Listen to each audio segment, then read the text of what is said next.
بسم اللہ الرحمن الرحیم الحمد للہ رب العالمین الصلاة والسلام علی رسول اللہ وعلی آل بیت الطیبین الطاہرین المعصومین اما بعد قال اللہ الحکیم فی کتابہ المجید بسم اللہ الرحمن الرحیم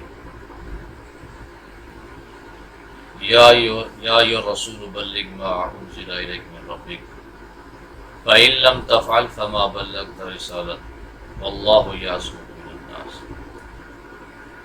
پروردگار عالم نے اپنے حبیب کو آخری حج سے واپس آتے ہوئے کہا یا ایھا الرسول بلغ، اے رسول پہنچا دے۔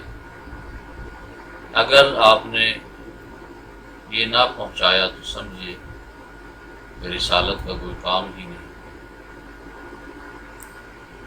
برادران، اب سے پہلے میرے حضور سے جب یہ اللہ مخاطب ہوا تو اس لہجے میں بات کبھی نہیں۔ آج لہجہ قدرت بدلا ہوا ہے اور بار بار فرمایا یا ایھا الرسول بلغ، پہنچا دے۔ رسول جب واپس آتے ہیں مقام غدیر پر، پیچھے رہنے والوں کو ساتھ ملاتے ہیں، آگے جانے والوں کو قریب بلاتے ہیں، اور جو کھڑے ہیں ان کو بٹھاتے ہیں اور ایک خاص قسم کا ممبر بنواتے ہیں۔ ممبر بنوا کر اوپر اپنے بھائی کو، ابن عم کو، مولا علی امیر المومنین علی ابن ابی طالب کو بلاتے ہیں اور بازو بلند کر کے ان کا اپنے ہاتھ سے فرماتے من کنت مولاه فہذا علی مولا، جس کا میں مولا ہوں اس کا علی مولا۔ جو اہل علم صاحبان ہیں ان کو پتہ ہے کہ فا کا استعمال کیا ہے رسول اللہ، پورا اس حدیث میں لفظ فا کا استعمال کیا، من کنت مولاه فہذا علی۔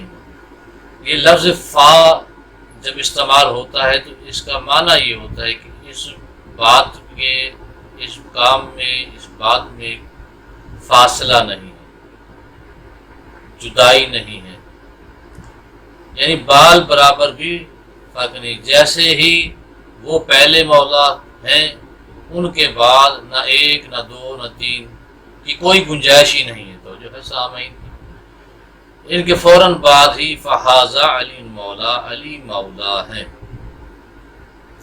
یہ میرے مولا نے فا کا لفظ استعمال کیا، یعنی علی کے اور نبی کے درمیان میں کسی کی گنجائش ہی نہیں ہے۔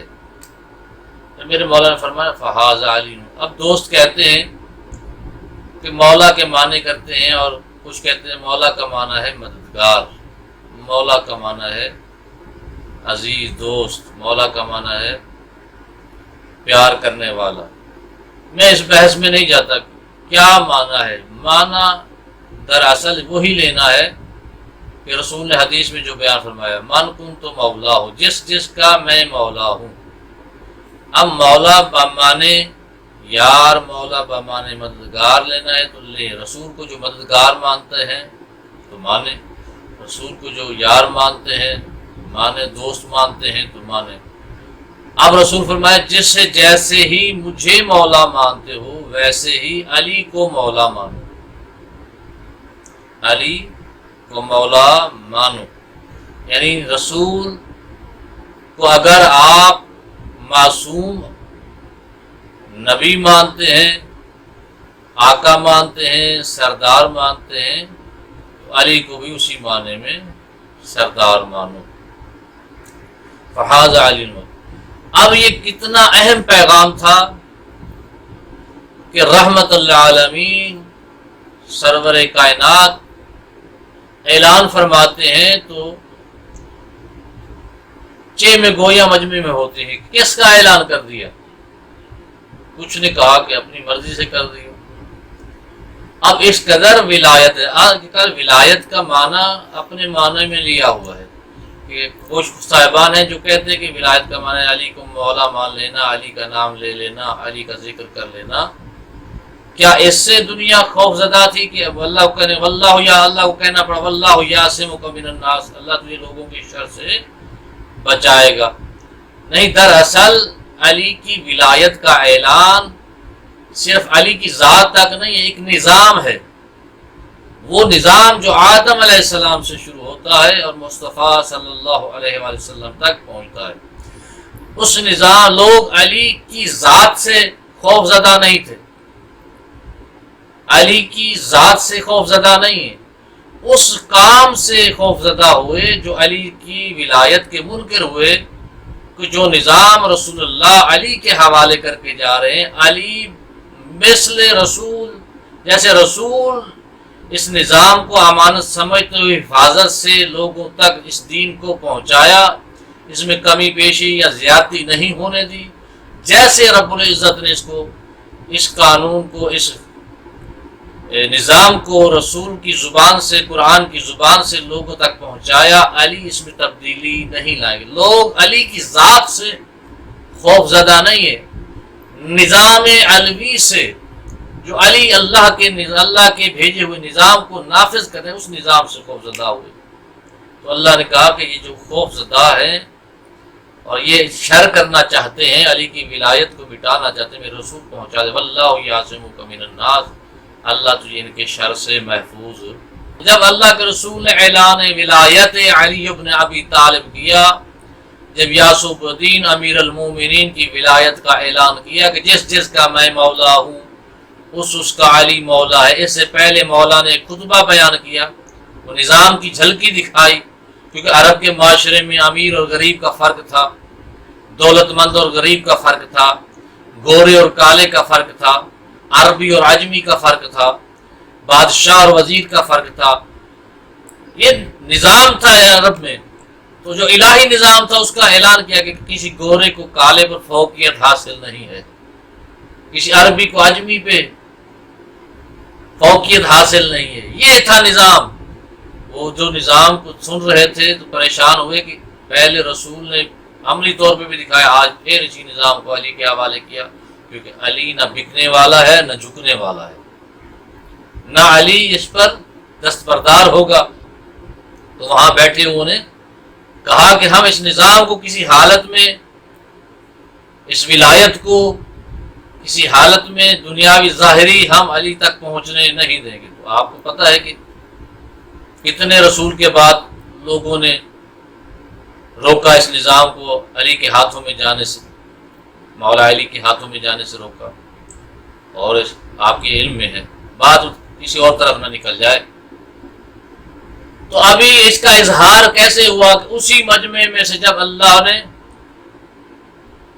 ویسے تو یہ عشرہ غدیر ہے، ایک دن غدیر کا نہیں، عشرہ غدیر، اسی میں مولا علی کی شان میں آیت ولایت انما ولیکم اللہ ورسولہ والذین آمنوا الذین کی آیت بھی نازل ہوئی، اسی میں مباہلہ، اسی عشرے میں مباہلہ ہے، اور اسی عشرے میں آیت بلاغ یا رسول بلغ نازل ہوئی، اور اسی عشرے میں نعمتیں پوری ہوتی ہیں۔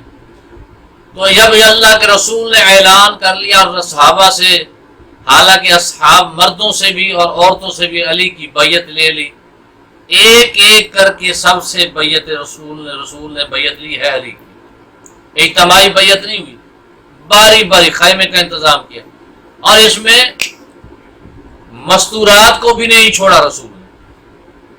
آپ کے سامنے کہ محرم اور نامحرم کا فرق بھی رکھا، پانی میں علی نے ہاتھ رکھا اور دوسری طرف خاتون آتی اور علی کی بیعت کرتی، ان میں ازواج بھی ہیں، اصحاب کے ازواج بھی ہیں، امہات المومنین بھی ہیں، حرم رسول بھی ہیں، بڑے بڑے صحابہ کی بیویاں بھی ہیں، عرب و عجم کے لوگ بھی اکٹھے، سب نے پاخن پاخن کا کبھی نعرہ بھی لگایا۔ تو جب یہ اعلان ہوتا ہے تو وہ شیطان کی جہاں چیخ نکلی ہے اور یہاں پھر دوبارہ وہ خوش ہوتا ہے، تو اس کی خوشی کا اظہار کیسے ہوا کہ جب ایک نعمان فہری نام کا بندہ اٹھتا ہے تو کہتا ہے یا رسول اللہ، علی کو آپ نے ہمارا امیر اپنی مرضی سے بنایا، اللہ کی مرضی سے؟ ایک مبالغہ 25 کو ہے، اور یہ غدیر بھی مبالغہ ہے، اب کہیں کیسے نعمان اٹھتا ہے اور کہتے ہیں یا رسول اللہ آپ نے مرضی سے بنایا. فرمایا تجھے پتا تو ہے میں اللہ کی مرضی کے بغیر زبان کو حرکت ہی نہیں دیتا. تو علی کی ولایت کا اعلان میں نے اپنی مرضی سے نہیں کیا، اللہ کی مرضی سے کیا. اب یہ اٹھتا ہے، اس نے کہا کیا کیا، بھرے مجمع میں اٹھا اور آسمان کی طرف دیکھا، کہا پروردگارا اگر تیرا رسول اس بات میں سچا ہے تو مجھ پہ عذاب نازل کر. اب عذاب طلب کرنا کس بارگاہ میں کھڑے ہو کر، جس کو اللہ نے رحمت للعالمین بنایا، جس کے بارے میں اللہ فرماتا ہے ما کان اللہ لیعذب وانت فیہم، اے میرے حبیب ان پہ میں کیسے عذاب نازل کروں کہ ان میں تو موجود ہے. وجود رسول کی برکت کی وجہ سے لوگوں پہ عذاب نہیں آتا، یہ اللہ نے قرآن میں کہا ہے ما کان اللہ لیعذب وانت فیہم، کیسے عذاب بھیجوں کہ ان میں تو موجود ہے. اب رسول بھی موجود ہے اور رحمت للعالمین کا ٹائٹل لیے ہوئے بھی ہے، وجود رحمت بھی موجود ہے. منکر ولایت اٹھتا ہے اور کہے پروردگار عذاب بھیج. اب یہ جرت کیسے پیدا ہو گئی؟ کیونکہ اس سے پہلے اس نے دیکھا کہ نبی سے لوگوں نے عذاب مانگا تو اللہ نے کہا عذاب نہیں بھیجا، ان میں تو موجود ہے. اب اگر اللہ اب یہاں عذاب نہ بھیجتا تو منکر ولایت کہتے کہ عذاب نہیں آیا. اس کا معنی ہے کہ رسول نے اپنی طرف سے کہ اللہ رسول کی سچائی کو ثابت بھی کرنا چاہتا تھا اور منکر ولایت کو سزا بھی دینا چاہتا تھا. ایک عذاب پہلے نازل ہوا تھا ایک امت پر جس پہ پتھر برسے تھے، وہ ہے لوط کی قوم، یعنی سب سے پست گناہ کی وجہ سے ان پہ پتھر کا عذاب، لوط کی قوم پہ پتھر کا عذاب آیا. یہ بھی پتھر کہہ رہا آسمان سے پروردگار نازل فرما کوئی پتھر. تو کیا ہوا؟ رحمت للعالمین کی بارگاہ میں ساتھ بیٹھنے والے کے سر پر جو منکر ہوتا ہے ولایت کا، اللہ آسمان سے پتھر نازل، اور قرآن اس کی تصدیق کرتے ہیں سائل سائل بعذاب الواقع، عذاب مانگا ایک مانگ سائل نے تو عذاب واقع ہوا، پتھر آسمان سے نازل. اللہ یہ بتانا چاہتا ہے کہ میں اپنے دشمن کو تو چھوڑ سکتا ہوں، ولایت کے دشمن کو نہیں چھوڑ سکتا. تو یہ ولایت علی ابن ابی طالب بہت اہم ہے. اور غدیر، صرف غدیر نام حدیث کے ساتھ جو منسلک ہے، یہ صرف غدیر نہیں، غدیر ایک نظام ہے. غدیر سے ہمیں ایک نظام ملا ہے. وہ نظام کیا ہے کہ اللہ اور رسول کی بھی ماننا ہے اور اللہ رسول کے نظام کو بھی ماننا ہے. دوستو، غدیر میں بھی نماز ہے اور کربلا میں بھی. غدیر آغاز ہے، کربلا انجام ہے. اور اللہ کے رسول نے علی کی ولایت کو سامنے رکھتے ہوئے بتا دیا کہ میں اپنے دشمن کو تو چھوڑ سکتا ہوں. اور مولا علی نے جب دیکھا نا کہ حضور کے موجودگی میں اللہ نے پتھر کا عذاب نازل کیا تو علی نے بھی وعدہ کیا، اے اللہ تو نے میرے دشمن کو نہیں چھوڑا، میں بھی وعدہ کرتا ہوں. اور رسول اٹھے نہیں، جنازہ نہیں پڑھایا اس کے لیے، اس کا کفن نہیں دیا. کہا یا رسول اللہ آپ نے اور اللہ نے میرے دشمن کے ساتھ یہ سلوک کیا، میں علی ہو کے وعدہ، ابو طالب کا بیٹا ہو کے وعدہ کرتا ہوں ایک دن آئے گا کہ آپ کا دشمن بھی ایسے ہی پڑا ہوگا، نہ جنازہ پڑھوں گا نہ جنازے میں جاؤں گا.